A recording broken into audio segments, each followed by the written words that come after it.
दोस्तों शुक्रिया आज फिर से इस चीज़ को वीडियो को देखने के लिए भी। कल भी हमने एक वीडियो डाला था जब डोनाल्ड ट्रंप ने 25% का टैक्स लगा दिया था भारत पे, प्लस पेनल्टीज़ भी लगाई, यानी कि टैरिफ लगाया। लेकिन कल भी हमने आपके सामने डाटा एनालिसिस, कुछ सालों का एक्सपीरियंस, न्यूज़ और बहुत सारे लोगों से चर्चा के बाद एक वीडियो आपके सामने हमने डाला था जिसमें हमने साफ-साफ कहा था कि बाज़ार में बहुत ज़्यादा पैनिक नहीं होगा। उसके पीछे की वजह ऐसा नहीं है कि टैरिफ से प्रॉब्लम नहीं है, टैरिफ से प्रॉब्लम है, इसको लेके बहुत मेहनत भी करनी पड़ेगी। बट इसके पीछे की जो वजह है ना, वो वजह ये है कि उस टैरिफ को लेकर जिनको माल बेचना है, वो ऑलरेडी काफ़ी पहले ही माल बेच चुके हैं। वो हैं एफआईज़। अगर आप एफआईज़ की होल्डिंग चेक करेंगे ना, तो आपको थोड़ा आइडिया लग जाएगा इस चीज़ के बारे में। और आज जो नंबर आया है 31 तारीख को जो आज नंबर आया है वो बड़ा चौंकाने वाला है और मैं बोलूँगा वो इन्वेस्टर्स के लिए बेस्ट टाइम है इन्वेस्ट करने के लिए, खासकर इंडेक्स को लेकर। देखिए स्टॉक स्पेसिफिक रिजल्ट्स, न्यूज़ ये सब चीज़ें होंगी अलग-अलग, लेकिन इंडेक्स में combination of news, policies and सब कुछ एक साथ जुड़ा होता है। तो इंडेक्स में तो बाय करने का एक बेहतर समय हो सकता है, ये मैं आपके सामने भी बात रख देता हूँ। दूसरी इम्पोर्टेंट बात जो मेरे को रखनी है वो नंबर्स के बेसिस पर रखता हूँ। अगर आप मेरी स्क्रीन देखेंगे तो आपको आइडिया लग जाएगा कि मैं बात क्यों कह रहा हूँ कि इस समय इन्वेस्टमेंट्स करना चाहिए। अगर आप स्क्रीन पे देखेंगे तो मैंने यहाँ पे आपके सामने रखी है बात एफआईज़ की पोजीशंस की। देखिए इस समय जो एफआईज़ की लॉन्ग पोजीशन है वो करीब 10% रह गई है।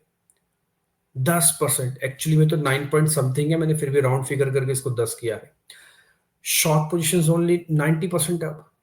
अब आप ये सोचो, या तो इंडिया से उन्होंने मन बना लिया कि पूरी तरह से बाहर जाना है, या तो 10% पर आके अब आप शॉर्ट क्या करोगे?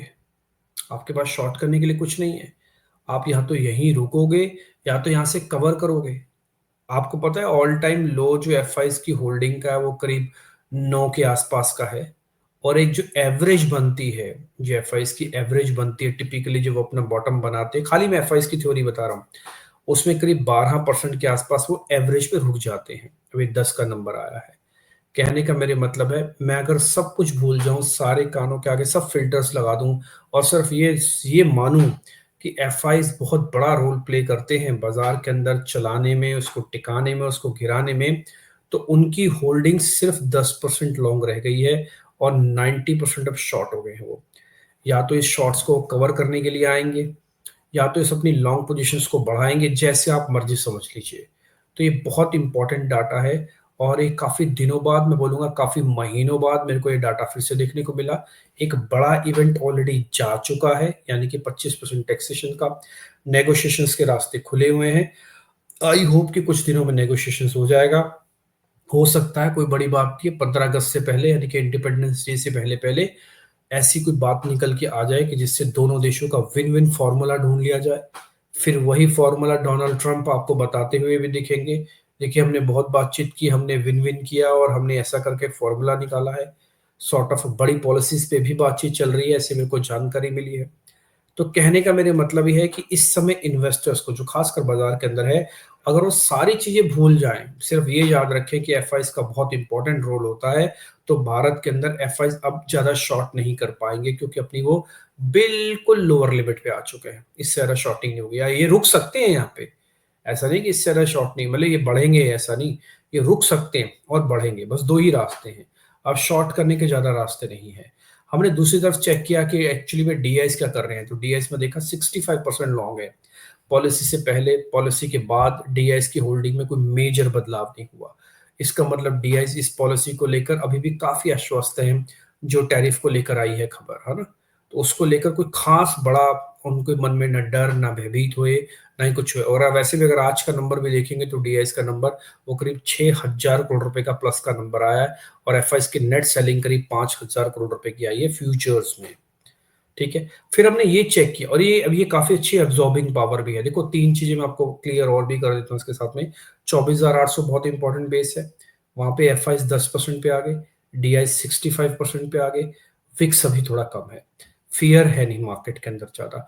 तो ये एक बेहतर कंडीशन होती है कि जहां पे इन्वेस्टर्स को इंस्टॉलमेंट्स में जरूर बाय करना चाहिए। ये मौका हो सकता है आपको बार बार ना मिले, हो सकता है दिवाली से पहले ये one of the best time भी हो इन्वेस्टमेंट्स करने का। और एक और बात, मैं ये नहीं कहूँगा कि आप एकदम से सारा पैसा लगा दीजिए, क्योंकि टैरिफ को लेकर अभी भी ओपन एंड स्टेटमेंट्स आएँगी और ग्लोबल मार्केट्स में भी अभी ओपन एंड सिचुएशंस बनी हुई हैं। थोड़ा अर्निंग्स भी ठीक नहीं चल रही है अभी तक की तो। तो ये सारी ओपन एंडेड पोज़ीशन है, लेकिन इंस्टॉलमेंट्स में खाली एफआईज़ की थ्योरी पर ज़रूर पैसा लगाना चाहिए। ये मेरा अपना निजी पर्सनल एक्सपीरियंस और एनालिसिस स्टडी उस कई साल का एफआईज़ के नंबर्स को देखने का तजुर्बा बता रहा है। दूसरा आ जाते हैं, रिटेल के पास कितना माल पड़ा है। रिटेल देखेंगे तो 69% है। मार्केट में एक चर्निंग हो सकती है आने वाले दिनों में। देखिए, रिटेल ने माल लबालब होल्ड कर रखा है लॉन्ग साइड पे और उसका शॉर्ट 31% है। होता क्या है मार्केट में, जब एफआईज अपने एक्सट्रीम पे पहुंच जाए और रिटेल अपने एक्सट्रीम की तरफ पहुंचे, रिटेल ज्यादा से ज्यादा 75% माल ले सकता है, इससे ज्यादा नहीं। कल तक इसके पास 71% था, आज के मार्केट में मूवमेंट में 2% उसने होल्डिंग्स को कम किया है लॉन्ग साइड के। चर्निंग हो सकती है। चर्निंग में क्या, रिटेल धीरे धीरे धीरे करके अपना माल छोड़ सकता है और एफआईज धीरे धीरे करके अपना माल बढ़ा सकते हैं। कब होगा, किस रूप में होगा, किस न्यूज के साथ होगा, कहना भी मुश्किल है। लेकिन ये ऑप्टिमम सिचुएशन है कि जब इंस्टॉलमेंट्स में इंडेक्स में काम जरूर जरूर करना चाहिए। स्टॉक्स की अपनी अलग कहानी है, जैसे मैं आपको पहले भी बता चुका हूँ। फिर हमने आज के कामकाज को भी चेक किया। एक्चुअली में कैश में देखेंगे तो 5500 करोड़ रुपए के आसपास की सेलिंग हुई है। इंडेक्स फ्यूचर्स में भी उन्होंने माल बेचा है करीब 1237 करोड़ रुपए का। लेकिन इंडेक्स ऑप्शंस में, क्योंकि आज डेरिवेटिव एक्सपायरी थी, तो नेट प्लस माइनस करने के बाद करीब 7566 करोड़ रुपए का प्लस का नंबर भी आया है। कुल मिला के सारी बात का निचोड़, जो अभी तक मैंने जितनी भी प्लेट्स आपको दिखाई या जितनी भी बातें आपको मैंने बोली, उन सब का निचोड़ ये कहता है कि एफआईज की जब 10% होल्डिंग्स आ जाए तो कॉन्फिडेंस हाई रखना चाहिए। देखिए, भारत को वो छोड़ नहीं सकते। विश्व की चौथी या पांचवी बड़ी इकोनॉमीज में से एक है।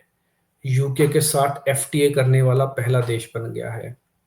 और भी कुछ ऐसे पॉइंट्स हैं जिसमें भारत की इंपॉर्टेंस बहुत ज़्यादा है और उसके मार्केट की इंपॉर्टेंस भी बहुत ज़्यादा है। तो एफआईज एकदम से रूट के खत्म ही हो जाएंगे, ऐसा नहीं है। तो इसलिए बहुत इंपॉर्टेंट पॉइंट्स मैंने आपके सामने रखे एंड आई होप आप इन सभी पॉइंट्स को समझ रहे होंगे।